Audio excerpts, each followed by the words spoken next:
Montana Territory, July 1884. The sky above Dry Creek was clean and blue, but the air in town was thick with judgment. Francesca Bell stood on the wooden porch of the general store, spine straight, jaw set, eyes fixed ahead like she could will away the stares pricking her from all sides. Her hands clutched the small parcel of sewing thread and sugar cubes harder than necessary. She could feel them watching Mrs.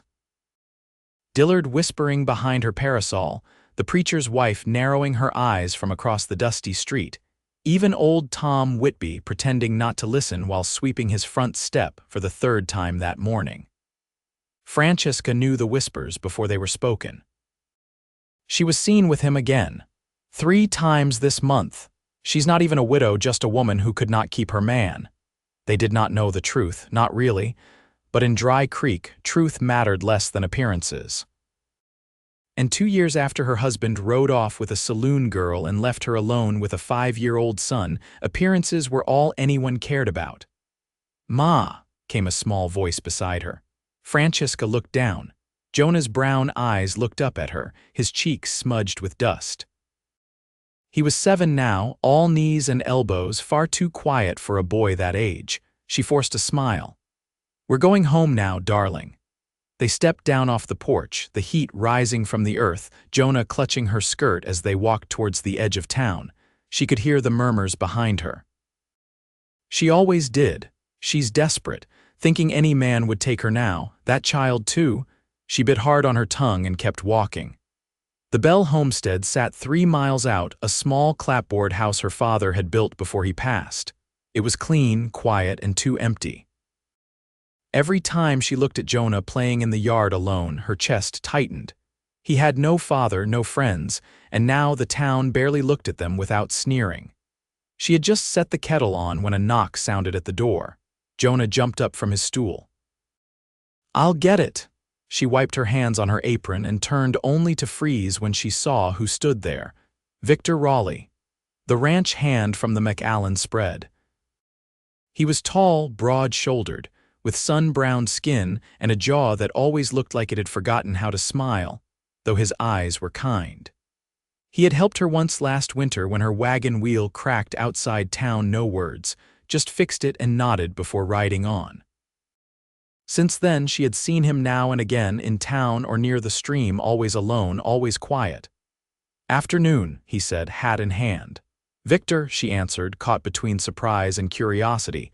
"Something wrong?" "No," he said, shifting his weight. "I heard a few folks saying things about you, and I figured you might want to get out of town for a while." Her spine straightened. "I do not care what they say." He looked at her then, steady and sure. "I think you do, and I do not blame you," she blinked.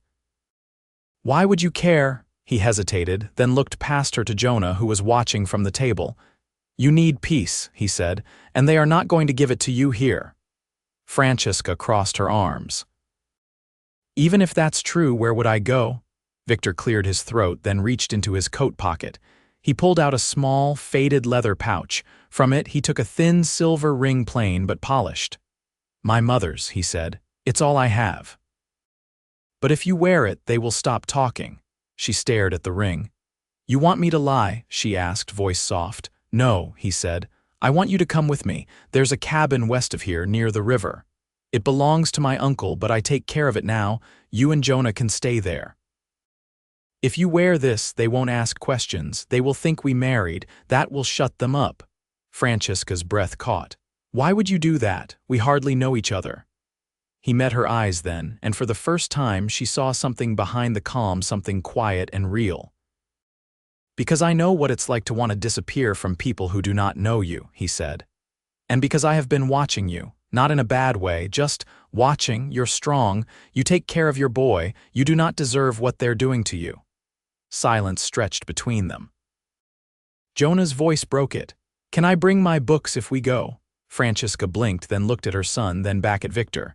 "You are serious," she said. He nodded once. She looked down at the ring in his calloused palm. Her heart thudded like a drum. "I cannot offer much," he said. "But it will be quiet and safe, and I will never let anyone harm you." It was not a proposal, not really, it was a lifeline. She took the ring, it fit her finger perfectly. "When do we leave?" she asked. Victor smiled then, not wide, just enough to reach his eyes. "Tonight. I will bring the wagon at dusk." That night, as the sun dipped low and the sky turned soft with stars, Francesca packed what little she had. Jonah sat in the back of the wagon, hugging his books, his face lit with excitement. Victor helped her climb up beside him. "You sure?" he asked. She looked at the town behind her, then at the man beside her. "Yes," she said. He clicked the reins and the wagon rolled west, leaving Dry Creek and its gossip behind. Francesca did not know what lay ahead. But as the wind picked up and Victor's shoulder brushed hers, something warm stirred in her chest. She was not alone. Not anymore. The journey west took until the stars were pale with dawn. The road narrowed to little more than packed earth winding through cottonwood stands, and the wagon creaked as it climbed a slow ridge. Francesca sat without speaking, her hands folded in her lap, the silver ring cool against her skin. Jonah had fallen asleep somewhere past the second rise, curled between sacks of flour and a wrapped quilt, his head tipped against the sideboard. Victor broke the silence first. "You'll want to boil the water out here. The spring runs clean, but best not take chances." Francesca nodded, her eyes on the dark silhouettes of the trees ahead. "Is it far from the river?" "Half a mile, close enough to walk, far enough to keep snakes from coming up too often." She glanced sideways. "Snakes," he gave a quiet sound that might have been amusement. "Only garters this time of year. The big ones stay closer to the rocks." He said nothing else for a long while, and that quiet suited her. He didn't fill the space with talk the way some men did when they felt the silence threaten their place. Instead, he drove steady, eyes scanning the path, jaw set in a way that made her feel, for the first time in a long while, that someone else was looking out for more than just himself. When the cabin came into view, the sky was streaked with early light. It sat low in a meadow of waist-high grass, weathered pine boards gone gray but square and solid. A lean-to barn sagged to one side, and a split-rail fence bordered a narrow garden plot that had gone wild with weeds. The chimney gave off no smoke, but the scent of pine resin and damp earth filled the air. Victor stepped down first and eased Jonah gently from the wagon without waking him. He carried him inside with quiet care, boots scuffing the threshold. Francesca followed, her skirts brushing the doorway. Inside, the place smelled of cedar and dust. There was a single room with a hearth, a rough-hewn table, and 2 bunks on opposite walls. A curtain hung on a loop of wire stretched over one bed, offering a semblance of privacy. A shelf held a scattering of crockery, a small Bible, and a metal tin of matches. Victor laid Jonah down on the curtained bed and stepped back. "He'll sleep a while yet. You can take that one. I'll stay in the barn once I make it livable." She turned to him. "You don't have to, I do," he said. "It's not proper, and I'm not looking to give folks more to talk about when you go back." She didn't answer. Instead, she looked around the space again. "It's more than I expected. I keep it dry, not much else." She ran her fingers along the edge of the table. "Still." "It's kind." Victor scratched the back of his neck. "There's a smokehouse out back. Might still be some salt pork in the barrel. I'll check." He left without waiting for a reply. Francesca watched him go, the door swinging closed behind him. She moved to the hearth and squatted to check the ash box. It was clean. She set about stacking kindling and tinder with practiced hands, coaxing flame from the match tin and blowing gently until the fire caught. The warmth crept into the room slow and steady. Later, after Jonah had awakened and eaten a slice of bread with honey, Francesca stepped outside. The morning had turned gold across the meadow, and birds flickered between the trees. Victor was near the edge of the clearing, sleeves rolled up, hauling a rusted water pump into place beside the barn. She walked toward him, stopping a few paces off. "You don't talk much. No sense talking just to hear it." "I wasn't complaining." Victor glanced over his shoulder, then returned to his work. "You ever live outside town before?" "I was born on a claim east of Fort Benton. My father held it until the winter of '79. After that, we went south. He nodded once. Then you know how to manage a place. I can keep things running. I can't mend fences or shoot coyotes.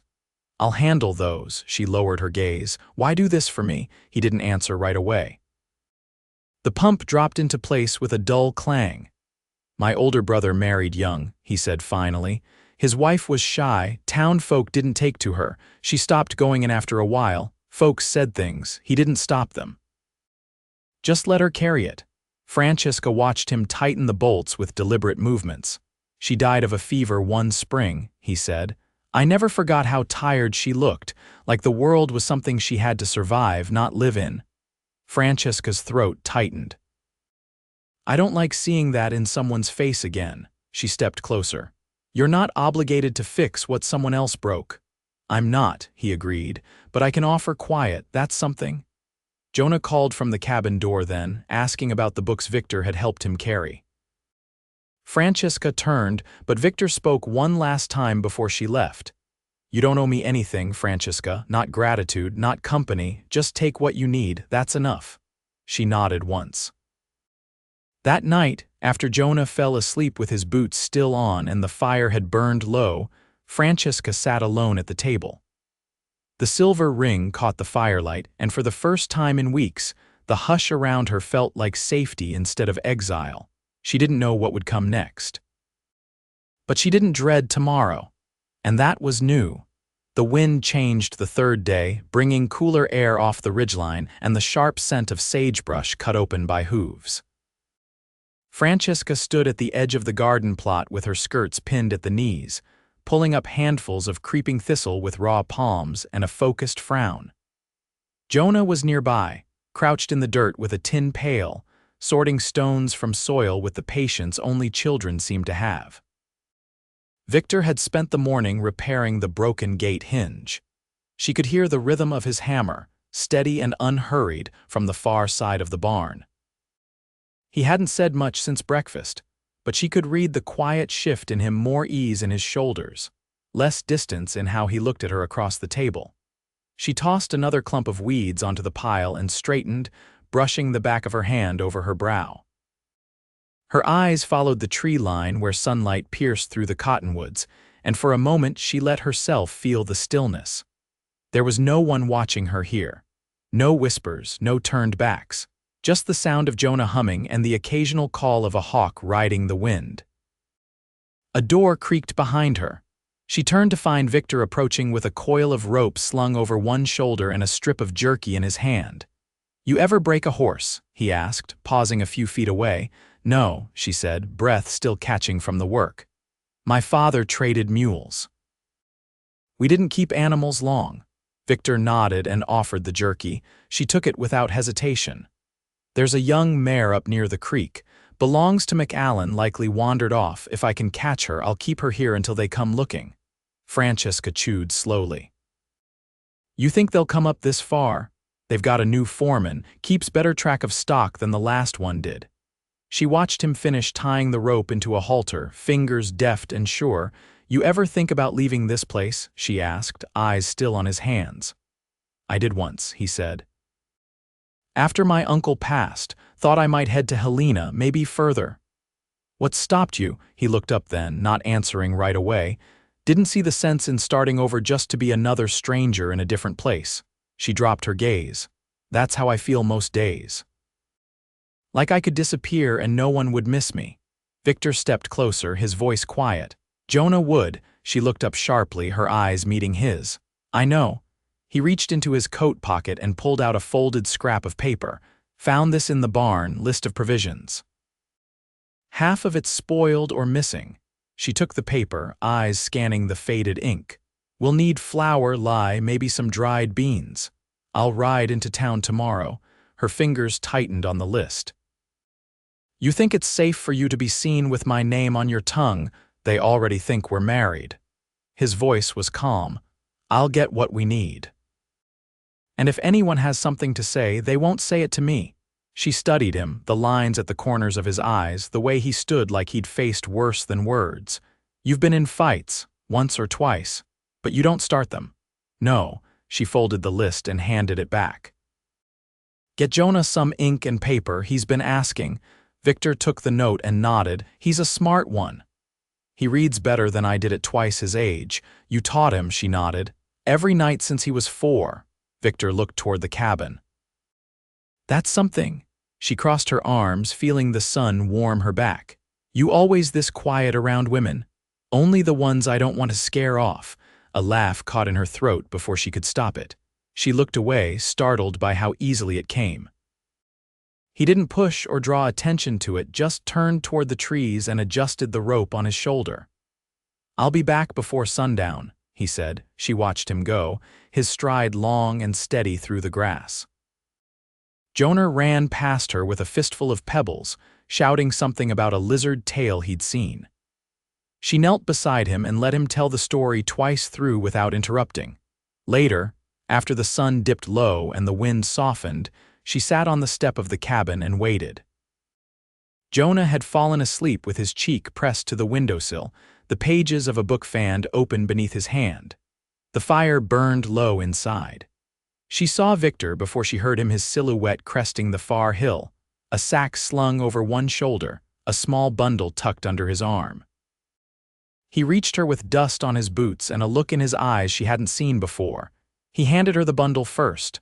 I found him paper and a pen, and this, he said, pulling out a tin box with a carved lid. It's for you. She opened it slowly. Inside, nestled in a square of brown cloth, was a small glass vial of rosewater and a comb carved from bone. I saw it and thought, you might want something that wasn't for work. She stared down at it, throat thick. Victor, she whispered, why are you doing this? He sat beside her, not touching, just near enough that she could feel the heat from his shoulder. Because I want to, he said. And because I think you're worth the trouble. The wind lifted her hair. She didn't speak. Just leaned her weight the slightest bit closer. Neither of them moved away. The river swelled with early August rain and the banks near the cottonwoods turned soft underfoot. Francesca stood at the edge of the water, skirts pinned, a tin basin in her hands. A line of wet linens sagged between 2 trees behind her, and the scent of sun-warmed cotton clung to the air.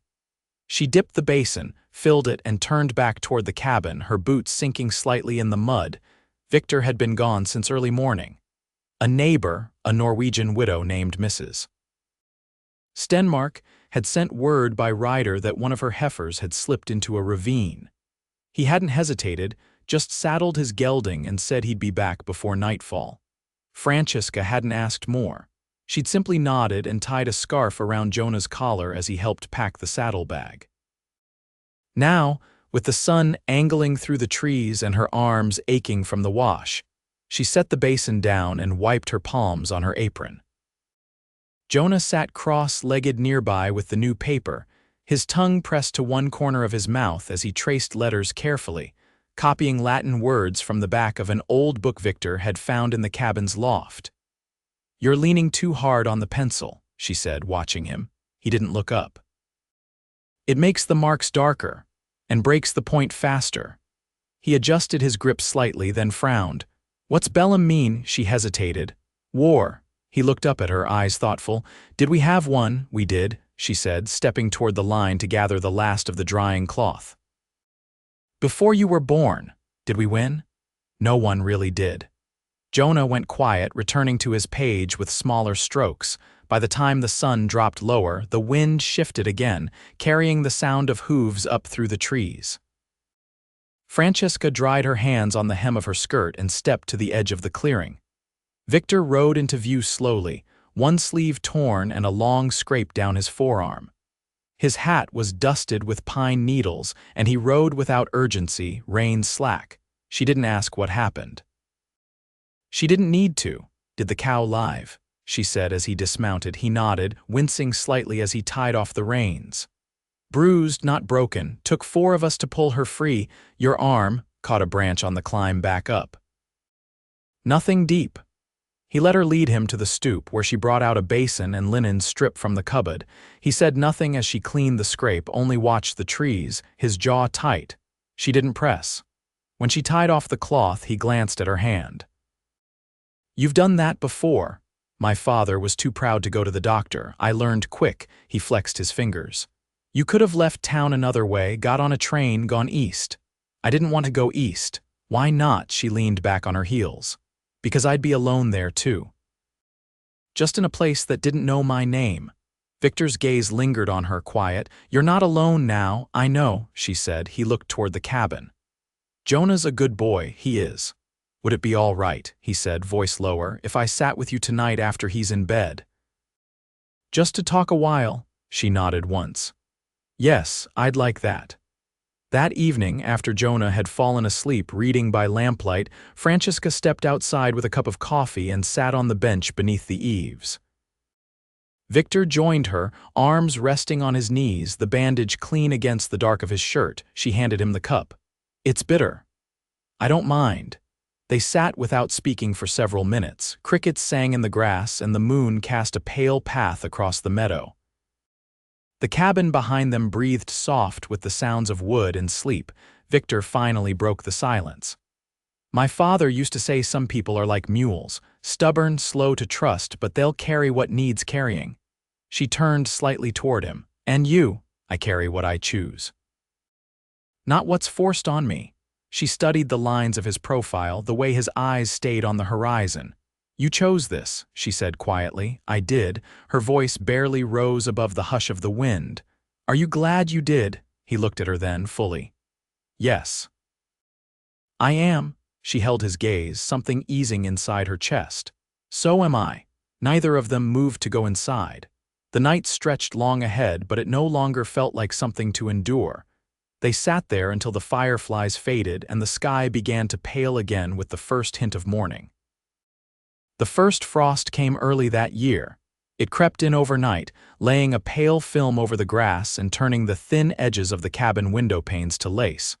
Francesca rubbed warmth into her hands as she stoked the fire to life. Jonah still slept beneath the quilt, his breathing deep and even. She left him there, tucking the wool tighter across his shoulders before stepping out into the silvered morning. Victor was already in the yard, his breath rising in soft clouds as he split kindling beside the woodshed. She crossed to him with a shawl pulled tight and stopped just short of the chopping stump. You should have let me take the axe this morning. He didn't pause in his swing. I don't mind it. Keeps the cold from getting in too deep. Francesca watched the pieces fall in clean halves.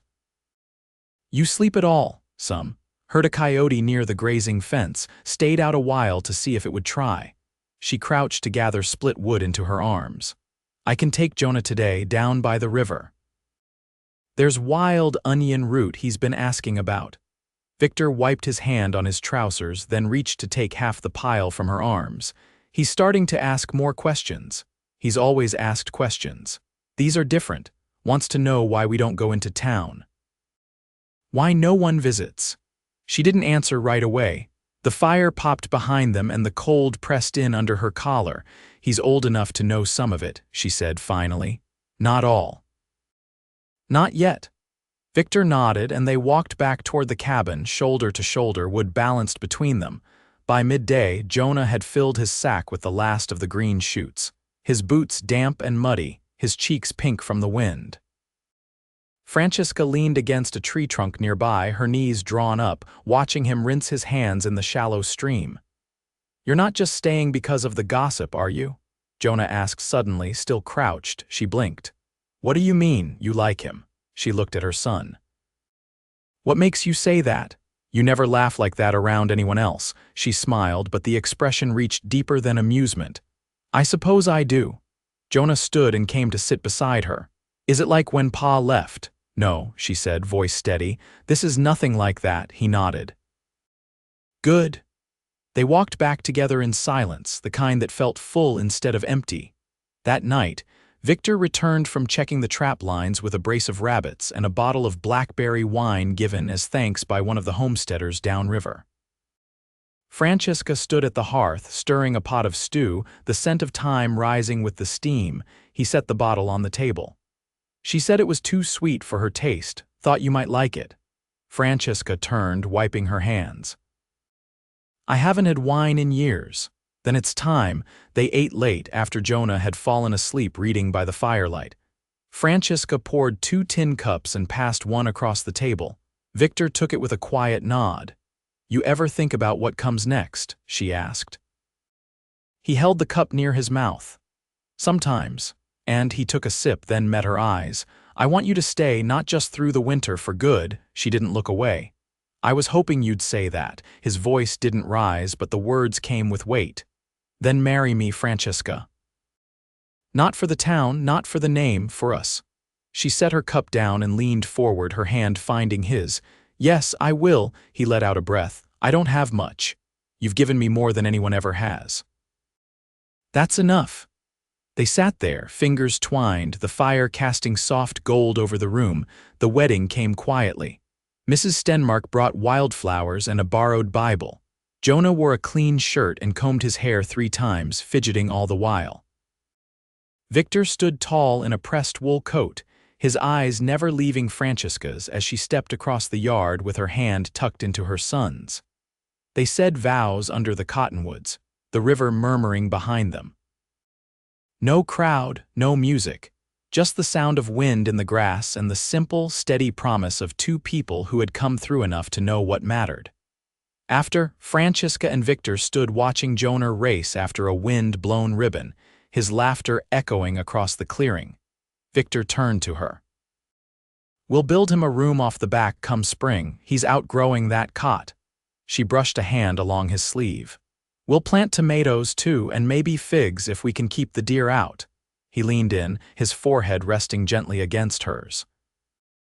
"Whatever you want, we'll make it." Years passed and the cabin grew with them. A second window, a root cellar, a new fence sturdy enough to keep the goats in. Jonah grew tall and quiet like Victor, though he kept Francesca's fire when stirred. He wrote letters to school friends in Helena and carved his initials into the barn door. Victor built a rocker for Francesca, the year she turned 30. She sat in it every evening, watching the trees shift with the seasons, her hand resting in his where it always belonged. They didn't need many words.